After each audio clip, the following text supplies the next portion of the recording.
If you want to turn off focus mode on your iPhone, so in this video I will show you how you can do that. Now first of all, just swipe down from the top right of the screen and open the control center. Then in the control center, just open the focus mode section. Now from here, just check if any focus mode is enabled or not.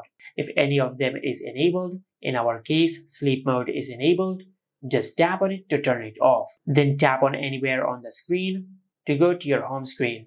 But if you have noticed that focus mode automatically turns on after you turn it off, then I will show you how you can fix that issue.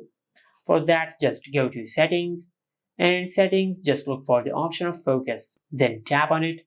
Now from this list, just look for the focus mode option which automatically turns on.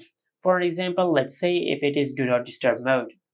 Just select the focus mode, then scroll down, then under set a schedule, just check if you have set any schedule or not.